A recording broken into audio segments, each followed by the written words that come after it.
말씀은 시편 5편 12절 말씀 되겠습니다. 시편 5편 12절 말씀입니다. 구약성경 805면에 있습니다.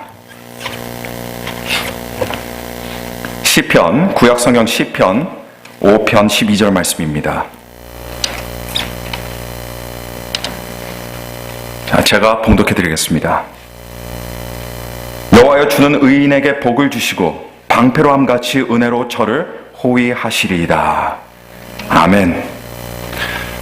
지난 시간에 하나님께서는 침묵하시는 하나님이 아니시라, 자신을 계시하시는 하나님, 자신의 뜻을 알리시는 하나님, 당신의 손으로 직접 만드신 인간에게 말씀하시는 하나님이시라는 것을 우리가 함께 살펴보았습니다. 그래서 우리 인생의 성공의 관건은 무엇이냐? 바로 우리에게 말씀하시는 그 말씀을 우리가 듣느냐, 그리고 그 말씀이 우리에게 주어질 때 그 말씀을 믿느냐, 그리고 행하느냐에 달려있다라고 제가 말씀을 드렸습니다. 그런데 오늘 우리는 말씀하시는 하나님 말고도 동시에 하나님께서는 사랑하는 자녀들에게 베푸시고 주시는 하나님이시라는 진리에 대해서 우리가 함께 상고해보는 시간을 갖도록 하겠습니다. 성경에 보시면 우리는 성경의 인물들이 기도를 통해서 하나님께 무엇인가를 구하는 장면들을 굉장히 빈번하게 볼 수가 있습니다. 그리고 동시에 성경은 하나님께서 그들이 구한 것들을 베푸시고 응답해 주시는 그런 사례들로 넘쳐나고 있다는 것도 우리가 아울러서 볼 수가 있습니다. 사실 하나님의 자녀들이 하나님과의 사랑의 관계 안에서 믿음으로 하나님께 무엇을 구하는 행위는 지극히 자연스러운 것일 뿐만 아니라 오히려 하나님께서 기뻐하시고 바라시는 하나님의 뜻이라는 것을 우리는 기억해야 할 것입니다. 예를 든다면 구약시대 솔로몬 왕이 왕위에 즉위했을 때 솔로몬은 하나님을 사랑하여 믿음으로 하나님께 1000번제를 드린 적이 있다라고 성경은 기록하고 있습니다. 그런데 그 1000번제를 마치고 난 그날 밤에 솔로몬의 꿈에 하나님께서 나타나셨습니다. 그리고 솔로몬에게 물으십니다. 열왕기상 3장 5절 말씀을 보니까 기브온에서 밤에 여호와께서 솔로몬의 꿈에 나타나시니라. 하나님이 이르시되 내가 내게 무엇을 줄고 너는 구하라, 이렇게 말씀하셨습니다. 또 하나님께서 이스라엘 백성들을 자신의 백성들로 삼으시고 그들에게 나는 너를 애굽 땅에서 인도하여낸 여호와 내 하나님이니 내 입을 크게 열라 내가 채우리라라고 이렇게 말씀하셨습니다. 하나님께서 기뻐하시는 믿음의 사람들에게 좋은 것들을 넘치도록 주시기를 원하시는 축복의 하나님이시라는 사실을 믿으시기를 바랍니다. 신약 성경에도 이러한 점이 똑같이 강조되고 있습니다. 마태복음 7장 7절 말씀을 보니까 예수님께서는 친히 제자들을 가르치실 때 구하라 그러면 너에게 주실 것이요, 찾으라 그러면 찾을 것이요, 문을 두드리라 그러면 너에게 열릴 것이니라 라고 이렇게 가르치셨고, 요한복음 16장 24절에는 지금까지는 너희가 내 이름으로 아무것도 구하지 않았으나 구하라 그리하면 받으리니 너희 기쁨이 충만하리라 라고 이렇게 말씀하셨습니다. 신앙인에게 있어서 하나님 아버지께 구하는 것은 지극히 당연한 일입니다. 오히려 믿음이 없는 사람들이 하나님께 구하지를 못합니다. 왜입니까? 하나님께서 채워주시고 주실 것이라는 이런 살아 생동하는 믿음이 없기 때문입니다. 이런 측면에서 볼 때 구하는 것 자체는 적극적인 믿음의 행위라고 우리는 말할 수가 있습니다. 오늘 기복신앙이라는 그런 말이 있어요. 요 근래 기복신앙이라는 과잉의식 때문에 하나님께 구하는 것 자체를 꺼려하게 되는 경향도 없지 않아 있습니다. 그렇다면 우리가 하나님께 구하는 것이 어떻게 기복신앙과 다르겠습니까? 무엇이 기복신앙이고 무엇이 올바른 신앙입니까? 기복신앙의 궁극적인 목적은 바로 복입니다. 따라서 무엇을 구할 때 그 구하는 축복 그 자체가 목적이 될 경우 그것을 우리는 기복신앙이라고 할 수가 있습니다. 그래서 기복신앙은 이기적인 신앙이고 지극히 자기중심적인 그런 신앙이 될 수밖에 없는 겁니다. 이런 맥락에서 볼 때 야고보서 4장 3절에 구하여도 받지 못하면 정욕으로 쓰려고 잘못 구함이니라 라고 했는데, 기복신앙의 예가 야고보가 말하고 있는 정욕으로 잘못 구하는 대표적인 사례라고 우리는 볼 수가 있습니다. 하나님의 축복은 진정한 신앙인들의 것이지 자기를 위해 살아가고 오직 지극히 자기의 개인의 유익만을 구하는 사람들의 것이 절대로 아닌 겁니다. 또 무엇보다 기복신앙의 신앙과 다른 점은 기복신앙에는 축복이라는 것이 나와 하나님과의 관계를 주도하게 됩니다. 그래서 축복에 대한 나의 이해에 따라 하나님과 나의 관계도 달라지게 됩니다. 내가 생각할 때 내가 축복을 누리지 못하면 그만큼 나와 하나님과의 관계도 그 믿음도 흔들리고 약해지게 되어 있습니다. 반면에 진실한 신앙은 그렇지가 않습니다. 진실한 신앙에는 나와 하나님과의 믿음의 관계, 사랑의 관계보다 더 중요하고 더 앞서는 것은 없습니다. 왜냐하면 신앙의 목적이 이 땅에서 단순히 잘 먹고 잘 사는 것이 아니라 바로 예수 그리스도 그분이 되기 때문입니다. 그리고 그 믿음의 관계와 사랑의 관계에 따라 이 한시적인 땅에서 얻게 되는 축복의 개념 또한 얼마든지 달라지게 되는 것을 우리는 볼 수가 있습니다. 사도 바울은 고생을 참 많이 한 사람이었습니다. 그는 만물의 주인이요 모든 인생들의 주인이신 예수 그리스도를 위해 살다가 유대인들에게 40에 하나 감한 매를 5번 맞았고 3번 태정으로 맞고 1번 돌로 맞고 3번 파선에서 일주야를 바다 깊음에서 지냈고 여러 번 전도 여행을 다니다가 강의 위험과 강도의 위험과 동족의 위험과 이방인의 위험과 시내의 위험과 광야의 위험과 바다의 위험과 거짓 형제의 위험을 당하기도 하고 또 수고하며 애쓰는 가운데 여러 번 자지 못하고 줄이며 목마르고 여러 번 굶고 춥고 헐벗고 죽을 뻔한 적이 한두 번이 아니었습니다. 어떻게 보면 사도 바울의 팔자야말로 참 억센 팔자고 무지하게 재수없는 사람으로 보입니다. 예수 그리스도를 믿고 났는데 그 이후에 그의 삶은 더 어려워지게 보입니다. 사도 바울이 겪었던 그 많은 일들, 남들은 일생에 한번 당할까 말까 하는 그런 일 아니겠습니까? 하지만 사도 바울이 자신의 뒤를 돌아보면서 뭐라고 말합니까? 고린도전서 15장 10절 말씀 보니까 나의 나된 것은 오직 하나님의 은혜로 된 것입니다 라고 이렇게 고백하고 있습니다. 우리는 이것을 통해서 볼 때 시종일관 사도 바울의 인생을 견인차 역할을 하며 이끌고 나간 것은 하나님께서 주시는 이 땅에서 누릴 수 있는 가시적이고 육적인 축복이 아니라 바로 예수 그리스도에 대한 신앙이었다는 것을 알 수가 있습니다. 아니 어쩌면 그가 이 땅에서 받는 가장 귀한 축복도 가장 큰 축복도 바로 그가 가지고 있던 예수 그리스도에 대한 신앙이라고 사도 바울은 생각한 것입니다. 그가 이렇게 믿음으로 살아갔기 때문에 날마다 수많은 간증들을 가지고 있었습니다. 그뿐 아니라 축복의 관념 자체도 세상 사람들과는 완전히 다를 수밖에 없었다는 겁니다. 여러분들도 하나님께서 구하시는 모든 것들이, 하나님께 구하시는 모든 것들이 하나님과의 친밀한 믿음과 사랑의 관계 속에서 그리고 올바른 신앙 속에서 이루어지시기를 간절히 축원합니다. 그런데 많은 그리스도인들에게 있어서 하나님께서 베푸시고 넘치도록 주시는 하나님이시라는 이 사실을 알고 믿는 것이 중요한데요. 그런데 그것만큼이나 더 중요한 것이 있습니다. 그것이 무엇이냐면 과연 우리가 무엇을 구할 것인가라는 것을 아는 겁니다. 하나님께 구해야만 받는다는 것은 알지만 무엇을 구해야 할지 모른다면 여러분 이것 또한 큰 문제라고 할 수가 있겠습니다. 그래서 다시 한번 질문을 던져봅니다. 우리가 도대체 무엇을 구해야 합니까? 무엇을 구해야 우리 안에 성령님께서 기뻐하실까요? 오늘 시간 저는 저와 여러분들이 꼭 구하셔야 하는 것들 중 중요한 한 가지를 말씀드리고자 합니다. 만약에 이제껏 이것을 구하지 않았다면요, 오늘부터 이것을 구하시기를 바랍니다. 자, 그것이 무엇이냐? 바로 하나님의 은혜입니다. 구약 성경에 나오는 가장 대표적인 축복 기도를 뽑으라고 한다면 민수기 6장에 나오는 축복문입니다. 이 축복 기도는 하나님께서 모세를 비롯하여 아론과 다른 제사장 직분을 맡은 레위인들에게 직접 이스라엘 백성들을 위해서 기도할 때 이렇게 축복하라고 하나님께서 직접 가르쳐 주신 축복문인데요. 거기 보니까 이렇게 기록되어 있습니다. 아론과 그 아들들에게 고하여 이르기를 너희는 이스라엘 자손을 위하여 이렇게 축복하여 이르되 여호와는 내게 복을 주시고 너를 지키시기를 원하며 여호와는 그 얼굴로 내게 비추사 은혜 베푸시기를 원하며 여호와는 그 얼굴을 내게로 향하여 드사 평강 주시기를 원하노라 할지니라 하라. 그들은 이같이 내 이름으로 이스라엘 자손에게 축복할지니 내가 그들에게 복을 주리라. 자, 여기에 보니까 이런 구절이 있습니다. 여호와는 그 얼굴로 내게 비추사 은혜 베푸시기를 원하며. 구약시대 모세를 비롯하여 제사장들은 이스라엘 백성들이 하나님의 은혜를 받도록 축복하고 구했다는 겁니다. 또 신약성경에 등장하는 가장 대표적인 축복 기도는 고린도후서 맨 마지막에 나오는 13장 13절에 나오는 말씀인데요. 저를 비롯해서 많은 목회자들이 축도로 사용하는 축복문입니다.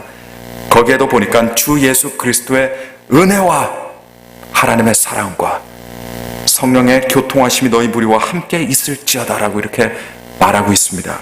그러니까 구약과 신약의 가장 대표적인 다른 사람들을 축복해주는 축복문에 하나님의 은혜를 간구하는 기도가 반드시 들어있다는 겁니다. 뿐만 아니라 사도 바울은 그가 쓴 신약 성경에 수록된 그의 모든 서신서들을 시작하는 바로 앞부분과 맨 마지막 부분에 절대적으로 빠뜨리지 않고 언급하는 것이 있습니다.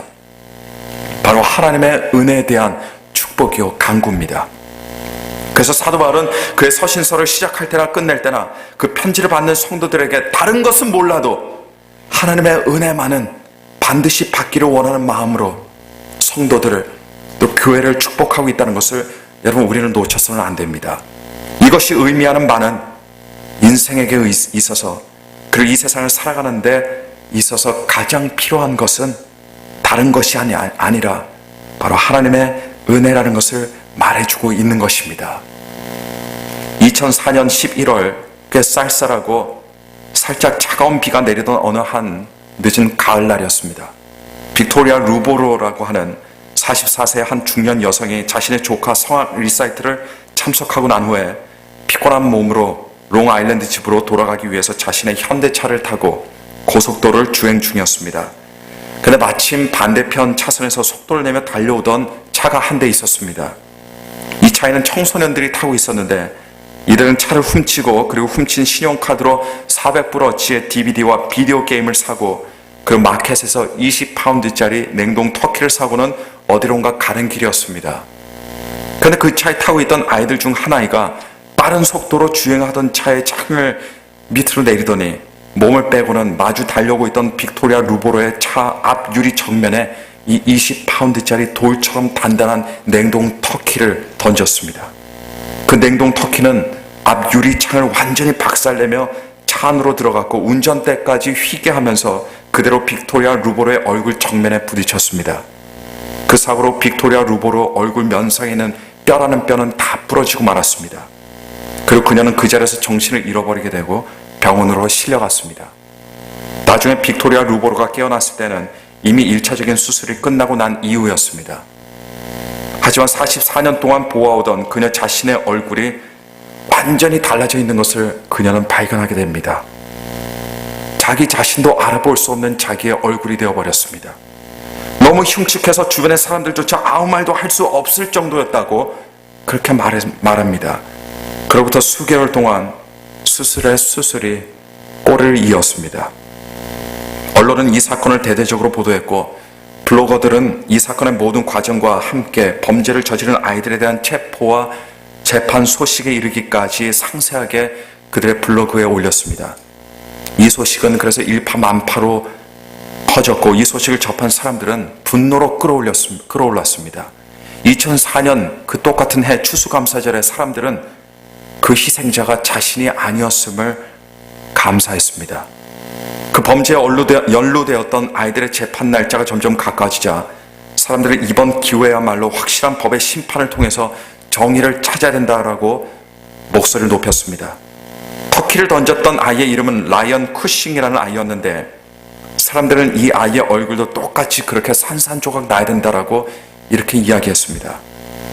그러다가 2005년 8월 15일 완전히 새로 재건축된 얼굴의 빅토리아 루보로와 라이언 쿠싱이 함께 법정에 서게 되었습니다.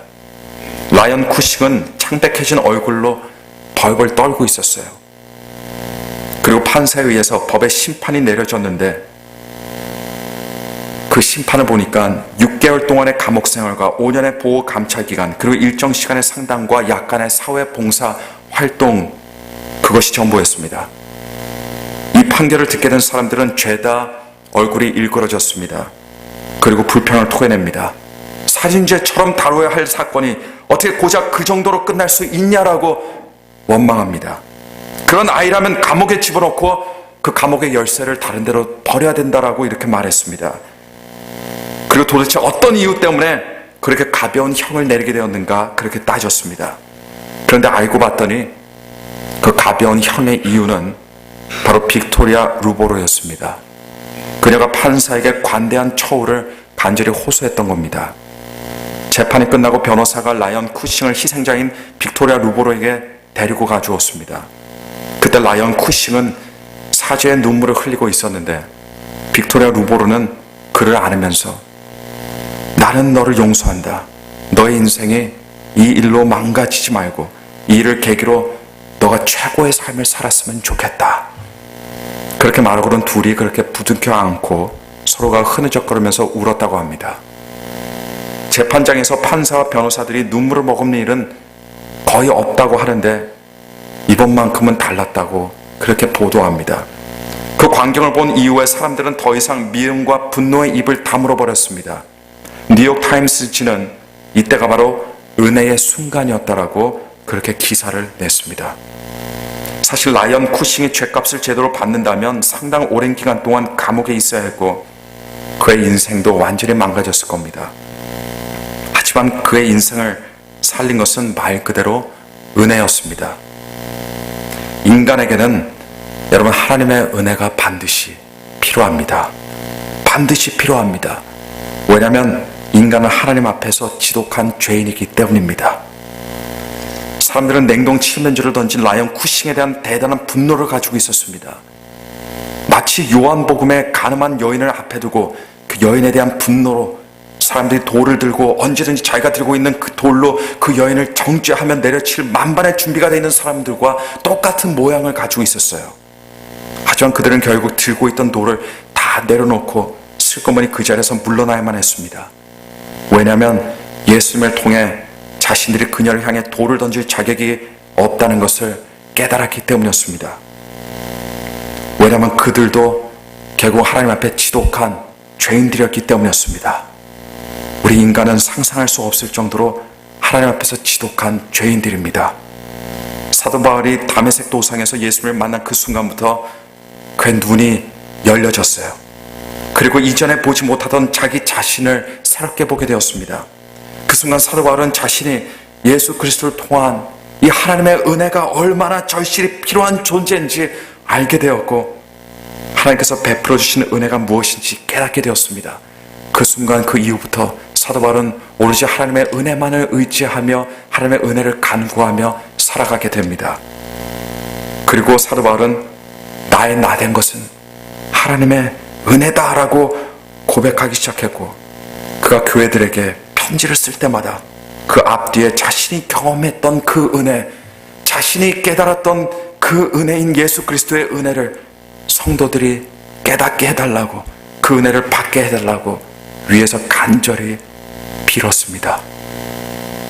다시 말씀드립니다. 모든 사람들에게 사도 바울이 체험한 이 하나님의 은혜가 반드시 필요합니다.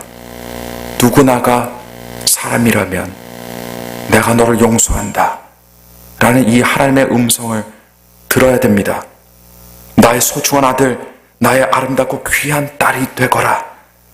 그리고 앞으로 나의 힘과 나의 능력과 나의 위로와 나의 꿈과 나의 사랑으로 살아라. 이 예수님의 은혜의 말씀을 들을 수 있어야 됩니다. 그리고 그 은혜의 말씀을 듣는 순간 저주와 절망의 삶이 끝이 나고 이제는 은혜의 새로운 삶이 시작된다는 것을 여러분 믿으시기를 바랍니다. 하나님의 은혜는 죄인을 용서하시고 구원하시는 은혜이기도 하지만 그러나 동시에 또 오늘을 살아가는 성도들에게 있어서 기쁨으로 살아가며 그리고 승리하며 살아가도록 하는 그런 능력이 되기도 한다는 것을 여러분 우리는 반드시 알아야 합니다. 히브리서 4장 16절 말씀 보니까요 이렇게 기록하고 있습니다. 그러므로 우리는 긍휼하심을 받고 때를 따라 돕는 은혜를 얻기 위하여 은혜의 보좌 앞에 담대히 나아갈 것이니라. 자, 여기에서 때를 따라 돕는 은혜가 바로 이런 은혜를 말하고 있습니다. 은혜를 영어로 번역을 하면 몇 가지 다양하게 번역할 수 있지만 그중 대표적인 것이 우리가 잘 아는 영어 단어인 grace라고 하는 그런 단어입니다. 그러나 또 다른 경우에는 이 은혜라고 하는 말이 어떻게 번역할 수 있냐면요, favor이라고 하는 단어로도 영어로 번역할 수 있습니다. favor이 무엇입니까? 어떤 상황에 주어지는 친절, 호의, 사랑, 총애 같은 것들을 말하고 있습니다.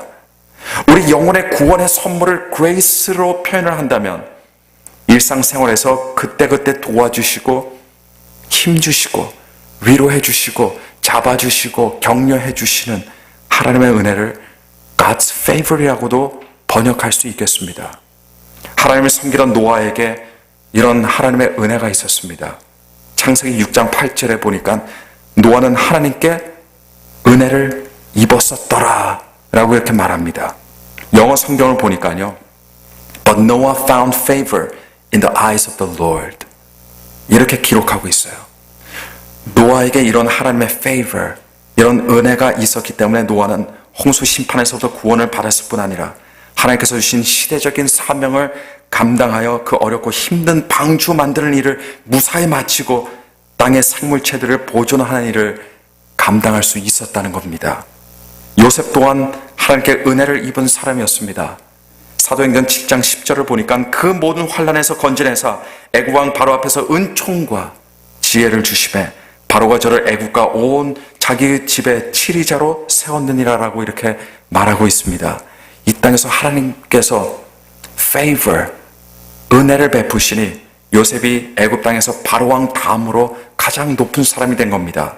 사무엘 또한 아무것도 없이 온 백성들이 영적으로 의지하는 사람이 되었던 것은 절대 아닙니다. 사무엘상 2장 26절에 보니까 이 사무엘이 점점 자라매 여호와와 사람들에게 은총을 더욱 받더라라고 이렇게 기록하고 있습니다.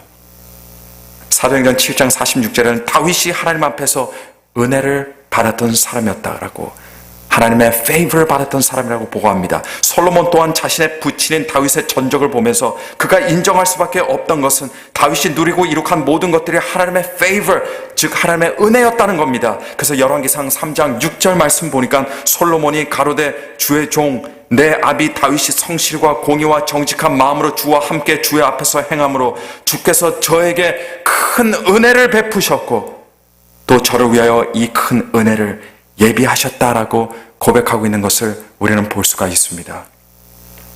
이스라엘이 포로 시대를 지나고 있을 때 느헤미야가 황폐가 된 예루살렘으로 돌아와서 그 예루살렘을 재건하기 위해서 열심히 주야로 성벽을 쌓아 올리기 시작했습니다. 본래 고대에는요, 성벽이라는 것이 아주 중요한 겁니다. 고대 성벽이라는 것은 오늘날 우리 집으로 보면 대문과도 같은 거예요. 성문과 성벽이 견고해야지만 외부의 침입과 공격을 막을 수 있기 때문이었습니다.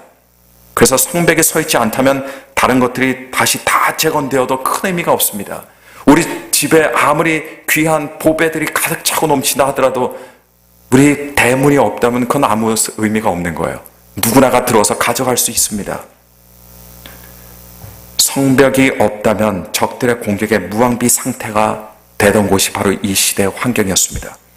그래서 느헤미야는 예루살렘 성벽을 재건하는데 온 전력을 기울였는데 느헤미야에게 있어서 조직적으로 그리고 악의를 품고 그 일을 방해하고 큰 어려움을 주는 무리들이 있었습니다. 그리고 이들로 인해서 목숨의 위협을 받을 때 느헤미야는요, 무엇을 했냐? 무릎을 꿇었습니다. 그리고 하나님께 간절히 구했습니다. 무너져 있는 예루살렘을 보면서 그리고 대적들 앞에서 구할 것은 참 많았겠죠. 굉장히 많았을 겁니다. 하지만 느헤미야가 무엇을 구했는지 아십니까? 그가 구했던 것은 다른 것이 아니라 바로 하나님의 은혜였다는 것을 기억하시기를 바랍니다. 그래서 느헤미야 5장 19절 말씀을 보니까 내 하나님이여 내가 이 백성을 위하여 행한 모든 일을 생각하시고 내게 은혜를 베푸소서, 이렇게 기도했다는 겁니다. 그러자 하나님께서는 어떤 분이라고 그랬습니까? 베푸시는 하나님, 주시는 하나님이라고 말씀드렸습니다. 우리 하나님께서는 그에게 은혜를 베풀어 주심으로 그가 맡았던 사명을 아름답게 감당할 수 있었던 겁니다. 잠언 22장 1절에 솔로몬은 오늘날 우리들에게 이렇게 충고합니다. 은이나 금보다 은총을 더욱 택할지니라. 사랑하는 여러분, 여러분들이 구하는 것들, 이제까지 구해왔던 것들, 여러분들에게는 중요한 것들인 줄 저는 잘 압니다. 돈도 중요하고 안전도 중요하고 편안함도 나름 중요할 것입니다. 하지만 이제는 다른 무엇보다도 하나님의 은총, 하나님의 이 favor를 구하시는 여러분들 되시기를 바랍니다. 왜냐하면요, 하나님의 은총이 여러분들을 지키지 돈이나 다른 것들이 여러분들을 지킬 수 없습니다. 하나님의 은총이 여러분들의 영혼을 잘되게 할 것이고, 하나님의 은총이 여러분들에게 축복의 문을 열어주고, 여러분들이 한 번도 가보지 못한 놀라운 곳으로 하나님의 축복이 여러분들을 인도할 겁니다. 하나님의 은총이 예수 그리스도의 뒤를 따르도록 여러분들의 능력이 되어줄 겁니다. 그리고 여러분들의 삶에 하나님의 은총, 하나님의 favor이 기쁨과 만족을 줄 것이기 때문입니다. 시편 5편 12절, 오늘 제가 봉독해드린 말씀입니다.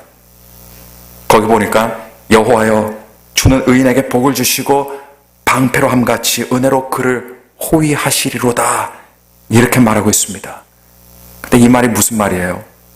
예수 그리스도를 구세주로 영접을 하고 예수 그리스도의 대속의 보혈을 통해서 하나님의 자녀가 된 사람들에게, 그리고 믿음으로 살아가기를 작정한 사람들에게, 먼저 그 나라 그 일을 구하며 살아가는 사람들에게, 성령님을 매일마다 의지하며 살아가는 사람들에게 하나님께서는 복을 주시고 은혜로 함께 해주시되, 그 은혜를 방패마냥 그 사람을 빈틈없이 360도 사방팔방으로 은혜로 둘러싸실 것이라는 그런 말씀이라는 겁니다.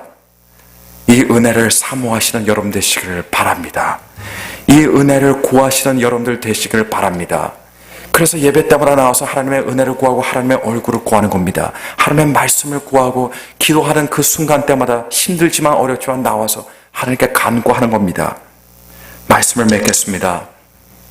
하나님께서는 말씀하시는 하나님이신 동시에 우리 하나님께서는 베푸시는 하나님, 채워주시는 하나님이십니다. 그래서 진정한 믿음의 사람들의 잔은요, 비어있지 않습니다. 내 잔이 오늘날 비어있다면 그것은 내가 어딘가 문제가 있다는 이야기예요. 믿음의 사람들은, 진정한 신앙인들은 하나님의 은혜로 그 잔이 항상 채워져 있습니다. 그래서 다윗이 시편 23편에 뭐라고 말합니까? 원수의 목전에서조차도 내 코앞에 나를 죽이려고 하는 원수들이 있음에도 불구하고, 내 적들이 있음에도 불구하고 다윗이 말할 수 있는 것은 내 잔이 넘치나이다 라고 고백한 겁니다. 하나님의 은혜, 예수 그리스도의 은총, 하나님의 favor를 구하여서 여러분, 때를 따라 돕는 은혜를 날마다 누리시며 그렇게 살아가시는 하나님의 거룩한 백성들, 하나님의 사람들이 되시기를 오늘 시간 간절히 축원합니다. 오늘 이 시간 우리 말씀 생각하면서 고개 숙여서 기도하겠습니다. 하나님의 은총으로 살아가길 원합니다. 하나님, 저에게 은총을 베풀어 주옵소서. 노아에게 베풀어 주셨던 그 은총을 제게도 주옵소서. 하나님의 favor를 간구합니다.